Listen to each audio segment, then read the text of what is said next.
Am I the asshole for not punishing my son for making fun of his sister for wetting her pants? My husband 40 male and I 38 female have two amazing kids 10 male and 7 female. Our son's birthday was a couple days ago and the gift he was most excited to receive was the video game Dying Light. He heard about it from a friend and was really excited to try it out. It's a video game about zombies and he loves anything zombie related.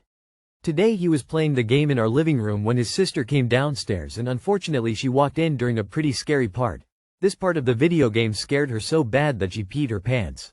When her brother saw that she had peed her pants he started laughing at her and said, "Haha, you peed yourself, you're a big baby." I went in and asked what was the matter and saw that my daughter had wet herself. I asked her what happened and she said that there were scary monsters in the video game her brother was playing and they were so scary and she started to cry. I then comforted her and took her upstairs to calm her down. Later my husband came home from running an errand and asked what our daughter was so upset about. I explained what happened to him and he asked what punishment I gave our son. I told him I didn't punish him. This made my husband very upset. He asked why I thought it was okay for our son to bully his sister. I said I didn't think it was a big deal but he insisted otherwise. My husband has been very upset with me since and claims that I should have punished our son right then, but now since I didn't he will look like the bad guy if he punishes him for making fun of his sister after I did nothing. Am I the asshole? Edit. Okay, I apologized to my husband for letting our son's mean comment slide. I understand that it needs to be addressed. My husband and I are about to have a talk with our son about why what he did was wrong and he needs to apologize to his sister. Many of you got the idea I wanted to just make my husband do that on his own, but no, we're both going to talk to him. And to all the people saying I shouldn't let my son play the game, I mean you can keep commenting if you want and I might respond, but my son will still be allowed to play the game. Update. My husband and I talked to our son and explained to him how his sister was scared and that's why she peed her pants. We asked him how he would feel if he was that scared and she just made fun of him. He said he'd feel bad and he understood that he made her feel bad by making fun of her. He apologized to his sister for making fun of her and gave her a big hug and a big kiss on the top of her head and said he was also sorry that his video game scared her, something we didn't even ask him to say. We all comforted her and promised her she was safe and the monsters in the game weren't real. We told our son that from now on he can only play the game in his room because it's too scary for his sister and he understood. To make our daughter feel better we made her favorite dinner, breakfast for dinner, a big batch of pancakes with peanut butter and hot maple syrup with a side of hash browns. This made her quite happy. Smile. Some of you thought I favored my son over his sister. I don't. I adore both my kids equally, but I did make a mistake undermining how bad him teasing her when she was scared really was. You are the asshole. You just ignored him laughing at her? Didn't even talk to him about it? Have fun with the phone calls from school when he makes fun of classmates. You are the asshole for reasons already stated. Also, why are you allowing your son to play a video game that scares his sister so badly she wets her pants? You are the asshole. Are you a typical boy mom? Because that's the vibe. I have two sisters and I'm male. If I did this, my mom would have immediately punished me. Kids need to understand boundaries and how to get along with one another. You just sent a message to your daughter that older brother can do what he wants to her and get away with it. Keep that pattern up and you'll have two kids that don't speak to each other when they're older, or you for that matter. You are the asshole for letting a 10-year-old play this game. What the fuck, man, it's rated M for a reason. I played this game. It's gory, incredibly gory. And it has absolutely terrifying moments for adults even. And then, to expose a 7-year-old to this game in the living room. And then letting her be mocked for natural terror after seeing absolutely inappropriate scenes. Huge. You are the asshole. Edit to fix, scene, autocorrecting to, swing. You just taught your son that there are no consequences to bullying. Good luck unteaching that lesson. You are the asshole. You are the asshole. You just taught your child that it's okay to make fun of little children and punch down. You're not your kid's friend, stop acting one. I doubt this is the first time you've let him get away with shit while your husband had to be the only true parent in the household. Am I the asshole for refusing to give up my Airbnb? I, 30 male, am in the wedding party for my cousin's wedding, about a 4-hour drive away, in a little over a week. As soon as I was asked, I booked the Airbnb for me, my wife and our daughter. We found out about some health issues with my father-in-law this week and after a long discussion, we decided my wife and daughter would stay home and help him recover, and I would still go to the wedding instead of dropping out as a groomsman last minute. Still not sure who told my sister, 25, about the change in plans, but within a day she's calling me not asking me that I should give my Airbnb reservation to her BF, and their 2 kids because they need the space of 2 bedrooms, and since it's just going to be me, wouldn't I be more comfortable in a hotel room? As much as I was looking forward to some peace and quiet to myself for a couple days, the people pleaser in me won out. And hey, pool, bar, restaurant downstairs, and housekeeping didn't sound too bad. Plus, I would be busy with wedding stuff most of the weekend anyways. So I offered, just pay for the cost difference between their hotel room and the Airbnb. No response. An hour later, my mom calls. Why am I being unreasonable? Don't I know that my sister is having financial difficulties? The $250 difference isn't going to make or break me. I stood firm and said they had 8 months notice for the wedding, they could have saved up for an Airbnb too. But no, I'm the bad guy and family needs to look out for each other, and why can't I make this small sacrifice? I know I don't need all the space of a cabin to myself, but it's not my fault you booked a hotel room with 4 people. Do I stay firm and say no? Do I offer a payment plan for the difference? Not sure I'd trust her to actually pay me back anyway. I am tempted to even say, Merry Christmas and Happy Birthday to all 4 of you, don't ask for anything for a while. Not the asshole. If your mother is so concerned about sister's finances, why doesn't she pay? They sound like the type to trash the Airbnb and leave you with the cleanup fee and bad review. Not the asshole. Your sister is trying to mooch because she sees an opportunity for a free upgrade. Stand firm. She can pay the difference or stay at the hotel. That's completely fair. Do you still have time to cancel the Airbnb and book a hotel room? You could just cancel and tell them it's now available for them to rent. Not the asshole. First, if they trash the Airbnb that's in your name, you'd be on the hook. I've never used Airbnb. Honestly, if I'm on vacation, I want hotel amenities, not cleaning fees. So I have no idea if you can give your reservation to someone like this. Second, I wouldn't do this unless they pay you in advance for the price differential. Not the asshole. It's your card that is on file for any incidentals.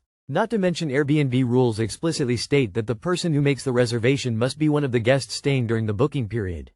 Do you really want to risk getting kicked off the site or paying for any damages for your ungrateful sister? Am I the asshole for not letting my partner come to my friend's birthday dinner because his daughter is visiting? I, 39F, was invited to my good friend's birthday dinner for her husband and other friends on Saturday night. I invited my partner, 56M, who has 2 children from another marriage, to come, but only if his daughter, 12, was not in town. She would come in Saturday morning, he would work all Saturday day leaving her home alone all day, and if he went to the dinner she would be home alone for the evening as well. She has confided in me that she hates visiting, and I just don't think she should have to come if he is going to leave her all day and night. What is the point? So I basically made the decision for him. He did not like this and acted like I was being unreasonable. He then attempted to argue that she should be invited. My friends do not have children and I do not think it appropriate. I blatantly said she is not invited. Am I the asshole? Not the asshole. But if this is what it takes to force him to show any semblance of being a good father, why are you with him?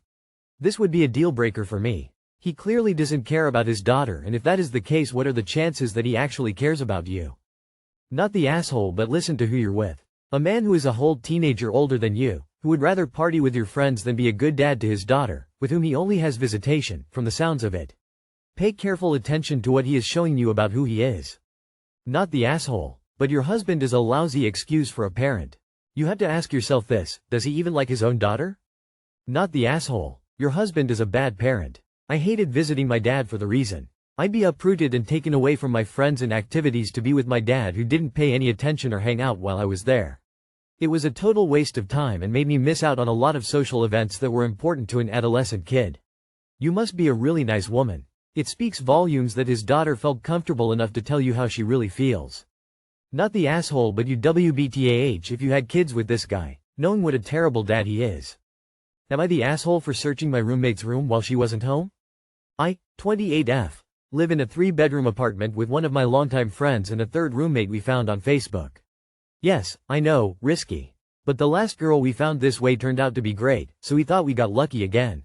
We didn't. This new roommate moved in last December, and everything seemed fine at first. About a month in, we started noticing that our kitchenware was disappearing, like plates, silverware, bowls, cups, just gone. I texted our group chat, and the new roommate responded saying she had 3 plates in her room and brought them out. Cool, thanks. But that was 3 out of 8. A few weeks later, we're down to 0 plates, barely any cups, and no bowls. I asked again and she claimed she didn't have anything. My other roommate went out and bought 10 brand new plates and a ton of silverware. Within weeks, the same thing happened. Down to 3 plates, no bowls. Over time, we've lost a total of 15 plates, 6 bowls, 6 plus cups, and tons of silverware just gone. I suspected she was hoarding everything in her room. There's a disgusting sour, feet-like smell coming from behind her door, and I once caught a glimpse inside when she was going in. It's bad. Like, hoarder-level mess bad. I didn't want to invade her privacy, but I told my friends, my mom, even my therapist. Everyone said the same thing. You should look. You have every right. I held out for weeks, being polite, asking nicely, giving her chances to return anything she may have borrowed. She never did. Finally, I broke. She was out of the apartment one day, and I decided to go in. Y'all, I have never smelled anything so awful. Immediately hit by the stench of sour rot and old food. The room is filled with trash, dirty plates, food containers, used pads on her beside table, and all of our missing kitchenware just stacked under her bed and scattered around the room still dirty. Every last plate, bowl, fork, cup, all there. Covered in moldy food. Probably the same food she lets rot on the counters until we beg her to clean it up. She doesn't clean up after herself, doesn't help with any of the household chores, and will leave rotting food in shared spaces until someone else deals with it. Here's where it gets worse. I have a severe mold allergy and OCD, so living in this environment is actually making me sick physically and mentally. I've also come to realize that she's a pathological liar. She'll deny things that are blatantly true, twist stories, and make up weird excuses that don't track. I've started to get worried about being so assertive with her. I live here with my cat, and I'm getting genuinely nervous about what she's capable of if she feels attacked. I didn't touch anything in her room, just confirmed what I already suspected, but now I feel stuck.